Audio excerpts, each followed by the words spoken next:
Welcome to Best Car Fixes. This is Mohamed Harun Idris. Please subscribe, share and like.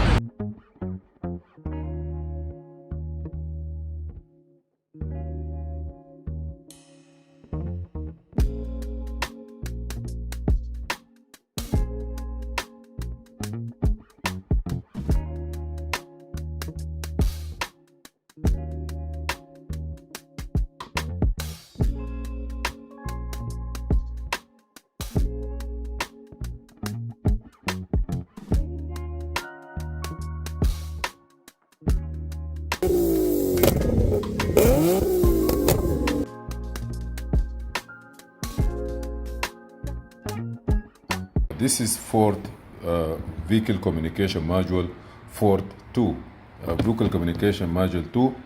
There is another one, Vehicle Communication 1, or there is no number here, just Vehicle Communication VCI, Rotunda Ford Original. And this one can do Mercury, Ford, and Lincoln up to 2019, 20, some of the car 2020, with the platform that designed from the dealer platform.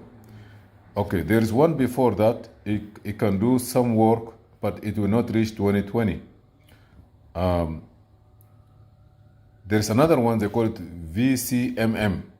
That one is from today cars or tomorrow cars. I'm not positive sure, but from 2021, any car all the way down to IDS. IDS is taking up to whatever cars that all the way to 1996 and so.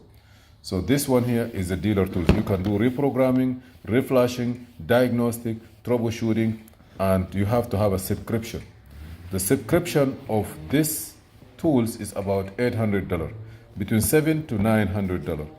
That's the subscription for it. You cannot use it with a regular like a pass-through device, because the pass-through device have its own platform, and this one can work as a pass-through also. Yes, it could work as a pass-through, or it may not work, I'm not sure. But this one here, standalone, is perfect for Ford, Lincoln, and Mercury. Thank you for watching, and see you in another video. Please, any question you can ask, and I will do my best to help. The piece itself, I'm not sure how much cost, maybe $1,500 or around that price, and a subscription. So you talk about $2,500. You will have full access to Ford, even to make programming keys to all the cars and newer cars. But they start putting some kind of security code on 2014, 15, 16, some of the cars. You cannot program keys. You cannot even program a transmission or engine computer. You have to have a locksmith or a license from NASTAF. So you need to apply for the license to get access through security items in some cars. Like Ford Fusion, if you change the computer, you need to replace, if you change the transmission, you need to configure and reset the transmission or the body control module. And at that moment, it asks you to do the security. That security, it will pop up a window, ask you to put a password username from NASTAF or a locksmith, and you need some place you cannot get the license unless you have an auto repair shop or a locksmith license. Thank you for watching.